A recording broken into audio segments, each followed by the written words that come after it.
Minsan, may isang tao tayo na mahal na mahal. Yung feeling mo na hindi ka mabubuhay kung wala siya. Yung iisipin mo na paano ka pag umalis na siya.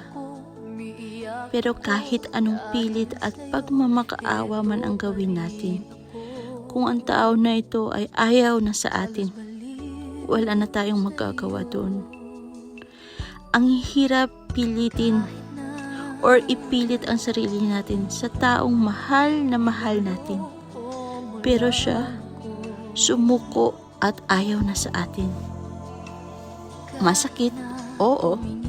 Pero hanggang kailan saan ba ang kaya mong tiisin?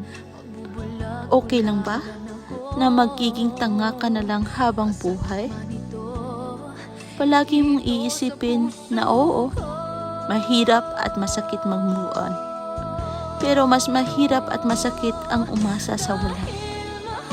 Sabi nga nila, pag may umalis, may darating. Malay mo, may isang taong inilaan talaga si God na para sa'yo.